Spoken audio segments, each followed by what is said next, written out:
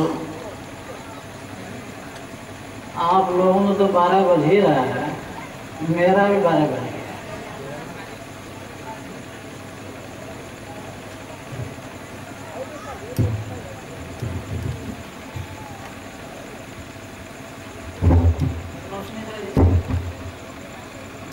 इधर कर दो, बंद कर रोशनी ठीक है,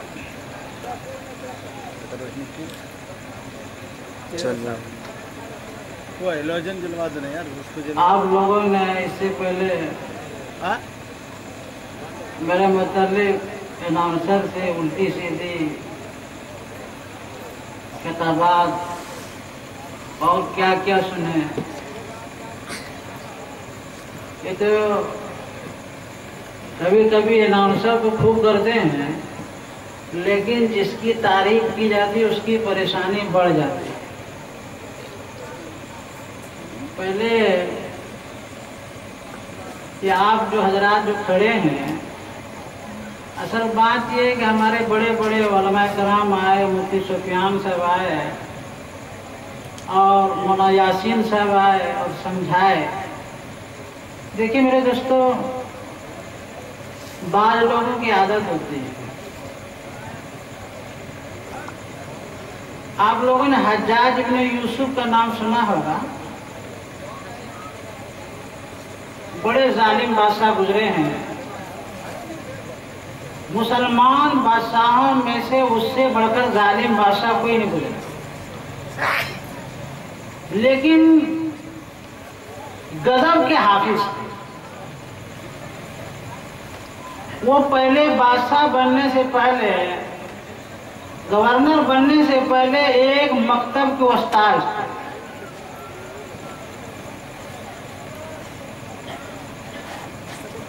और जब उस्ताद थे, मकतब में जो बच्चा सबक याद नहीं करता था, अनाधूल पिटाई करते थे,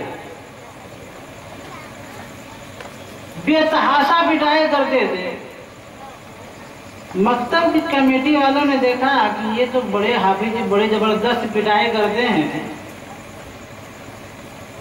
ये अच्छी बात नहीं है, इस तरह बच्चों को नहीं मारना चाहिए। पर कमेटी वालों ने मशवरा करके उसको मदरसे से बरतरफ कर दिया और एक दूसरे हाफिज जी को बहाल कर दिया। उस हाफिज जी ने मालूम किया कि यहाँ तो हज्जाज इब्न यूसुफ था, यहाँ से उसको क्यों हटाया गया? तो कहा कि वो बहुत बच्चे को मारते थे, इसलिए उसको यहाँ से हटा दिया गया। तो उसने बच्चों में तकरीर की, ओ भाई, ए मेरे प्यारे बच्चों, मेहनत से पढ़ो, यहाँ मार पिटाई नहीं होगी। तो एक दो दिन हाफिज देख रहे हैं, एक बच्चा दूसरे बच्चे को नहीं मार रहे हैं, तो हाफिज करे भाई मत मारो भाई। अब देखा कि हाफिज जी छड़ी नहीं चमका रहे हैं, तो आपस में वही हाफिज जी के सामने बैठ करके गुल्ली खेल रहे हैं। वो बच्चा उसको गुल्ली मार रहा है, वो बच्चा उसके, और खेलते खेलते यहाँ तक हाफिज जी खुशियाई में गुल्ली मारे। तो कमेटी वालों ने देखा, अरे यार ये तो बिल्कुल मकतब का निजाम गड़बड़ हो गया, ये कोई बच्चा हो नहीं मान रहा है। आखिर उससे देखते थे दरसेगाह में बैठते सब बच्चे खामोश, सब बच्चे इधर उधर नहीं देखते थे, गुल्ली खेलने के बाद इधर से निगाह उठा के नहीं देखते थे, और यहाँ देखते मकतब का निजाम बिगड़ गया। हज्जाज इब्न यूसुफ से पूछा कि आखिर क्या बात है? कहा कि इसलिए कि यहाँ जो इराक है, इराक, यहाँ के मिजाज में सुबह बच्चे उठा और उठते ही जो मिला एक दो घुसा लगा दिया। जिसके मिजाज में उठते ही मार पिछाड़ हो तो वो समझाने से मानेगा। यहाँ के लोग ये समझाने से मुफ्ती सुफियान साहब तकरीर से मानेंगे। यहाँ तो जब तक के बेटिया नहीं लगाओ तो मेरे दोस्तों बड़े बड़े आलिम कह रहे हैं कि सामने आकर बैठो, ये खेल का मैदान नहीं है, ये दीनी जलसे हैं। जब कहा जाए तो फितरत सलीमा का सबूत देना चाहिए। अल्लाह हमें समझ की तौफीक नसीब फरमाए। और मेरे दोस्तों, खुसूसन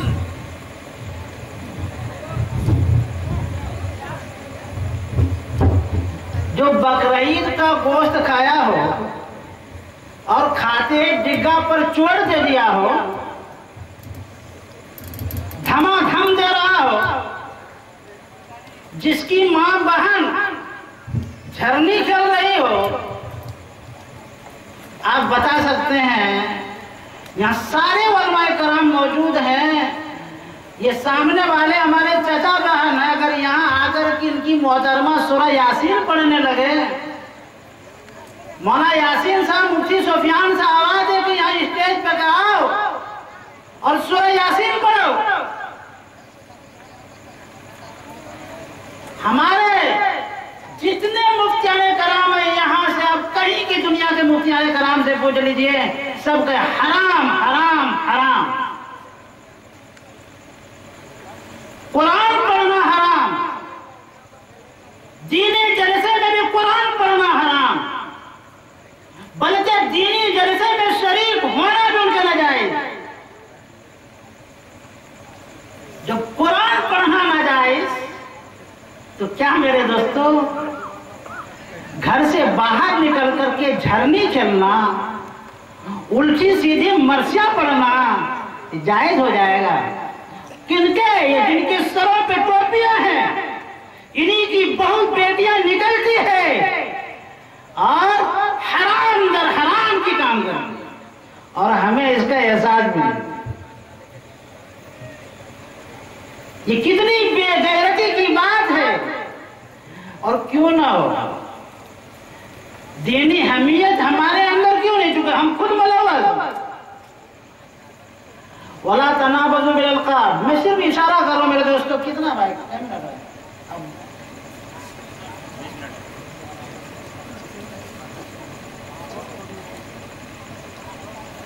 बहुत टाइम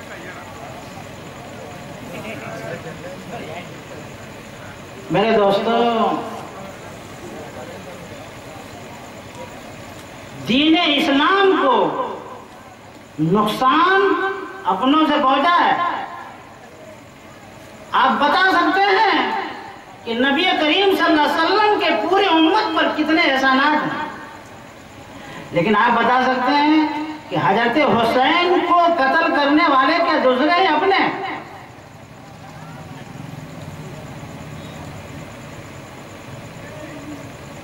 दूसरे नहीं हैं, अपने हैं। उस्मान गनी रज़ियल्लाहु ताला ने मुसलमानों के लिए क्या नहीं किया, लेकिन कुरान करीम पढ़ते हुए उनको बेदर्दी के साथ शहीद किया गया। शहीद करने वाले को दूसरे थे नहीं, अपने थे। जमाल आज रोशनी ना हो। मेरे दोस्तों, आज लोग समझता है कि इस्लाम इसका नाम, इस्लाम की सभी को बिगाड़ने वाले, इस्लाम के नाम को बदनाम करने वाले कोई दूसरे नहीं है, हम हैं, हमारी औलाद। एक जमाना हुआ था कि मुसलमानों को देख करके किसी मुल्क में पहुंच जाते थे, उनके अफ़आल और किरदार देखकर लोग मुल्क के मुल्क मुसलमान हो जाया करते। आज हमारी जो हरकतें हैं वो इस्लाम को बदनाम करने वाले। अल्लाह हमें सही समझ अता फरमाए। और अब तो इतनी सभी बिगड़ गई, इतनी सभी बिगड़ गई, हमारा जहन इतना भी बिगड़ गया कि अपने नफा और नुकसान को भी नहीं समझ पा रहे कि हम ये काम कर रहे हैं, हमारे इस काम से इस्लाम को नुकसान पहुंच रहा है या नफा पहुंच रहा है। मेरे दोस्तों, हम सोचें, ये उलमा की एक टीम है, इनकी कदर करें। ये जो बात बतलाएं, ये रहनुमा है। कोई मसला मालूम ना हो, ये काम करने से पहले मसला मालूम करें, ये काम हम करें या ना करें। आपकी सही रहनुमाई करने वाले ये उलमा कराम की टीम आई हुई, जगह जगह दारुल इफ्ता खुले हुए हैं कि ये काम हम करें या ना करें। न जाने हमारे इन भाइयों ने ये निशान कहां से लाया, ये झरनी कहां से लाया। मेरे दोस्तों, ये हमारे दुश्मनों से आई है। हम लाठी खेल के क्या हम गम करना चाहते हैं या खुशी मनाना चाहते हैं, ये भी हमें मालूम है। ये ढोल बजाकर, जी ढोल के बारे में अल्लाह के रसूल सल्लल्लाहु अलैहि वसल्लम ने फरमाया, मैं ढोल और बाजे को मिटाने के लिए आया हूं। आज हम ढोल बढ़ाकर लाठियां गए, हम कहते लाठी खेलो, कौन है सीखो, ये ढोल गाएगा। कुश्ती लड़ रहे हैं, लड़ो, लेकिन शरीयत के मुताबिक इस्लाम में सतर पढ़ना हराम है, हराम, उसकी रियायत करो। लेकिन मेरे दोस्तों, इतनी बेगैरती मर्दों में चल भी सकती है, ये हमारी माँ बहनों की बात कहां से? ये मरसिया कहने के रिवाज और झरनी खेल करके ये कहां से आई, तो हमें समझ में नहीं आ रही। आप समझ सकते हैं ये बुराई कहां से आई, और इस बुराई पर हमारे बदन में जरा भी गैरत इस्लाम, हमें इस्लाम नहीं पड़ा। अब समझ लीजिए, और किसी गुनाह का एहसास का खत्म हो जाना। एक है आदमी गुनाह करे और गुनाह का एहसास होगा तो तौबा करेगा, लेकिन अगर आदमी गुनाह करे और गुनाह का एहसास खत्म हो जाए तो तौबा की तौफीक नहीं होगी। मैं पूछना चाहता हूँ, ये जितने धमाधम करने वाले हैं और आप लोग हसल करने वाले हैं, क्या इसको गुनाह समझ रहे हैं? नहीं समझ रहे हैं। जब नहीं समझ रहे हैं, तौबा की तौफीक नहीं होगी। और है गुनाह, और गुनाह का एहसास करते करते गुनाह का एहसास भी खत्म हो गया। और जिस काम से गुनाह का एहसास खत्म हो जाए वो समझिए आखिरी सच है बात। झरने कहने वाले गुनाह समझते नहीं, जब नहीं समझ रहे तौबा की तौफीक नहीं होगी। इसी तरीके से हमारे यहाँ शादी हो जाए तो हमारे वो दोस्तों अभाव करने वाले कहते हैं कि मौलवी साहब ने दो चार कड़ी चलने दीजिए। मेरे दोस्तों, ये गैरों का तरीका है। ये इस्तिकबाल गीत के जरिए से गैर, हमारे जो दुश्मन है, दुश्मन इस्लाम है, वो इस्तिकबाल करा दिए अपनी लौंडियों को नचा करके। कोई मेहमान आ जाए तो लौंडियों को नचा करके उसके गीत गाकर वो इस्तिकबाल करते। वही हमारे भी आ गए। और हमारे यहाँ तो जब बारात आ जाती है तो गालियों से इस्तिकबाल। नारे तकबीर, अल्लाहु अकबर, नारे तकबीर, अल्लाहु अकबर। अहला व सहला। नारे तकबीर, नारे तकबीर, अल्लाहु अकबर। जमीयत उलमा हिंद जिंदाबाद, जमीयत उलमा हिंद जिंदाबाद, उलमा देवबंद जिंदाबाद, देवबंद जिंदाबाद, जिंदाबाद, मौलाना अकीमुद्दीन साहब जिंदाबाद, मौलाना अकीमुद्दीन साहब कासमी जिंदाबाद, जिंदाबाद। नारे तकबीर, नारे तकबीर, जमीयत उलमा हिंद जिंदाबाद, उलमा देवबंद जिंदाबाद, उलमा देवबंद जिंदाबाद, दारूल जिंदाबाद, दारूल जिंदाबाद। मेरे दोस्तों, इन्हीं बातों की रहनुमाई के लिए दूर दराज का सफर करके बहुत ही मुअक्कर शख्सियत हमारे दरमियान तशरीफ लाए हैं।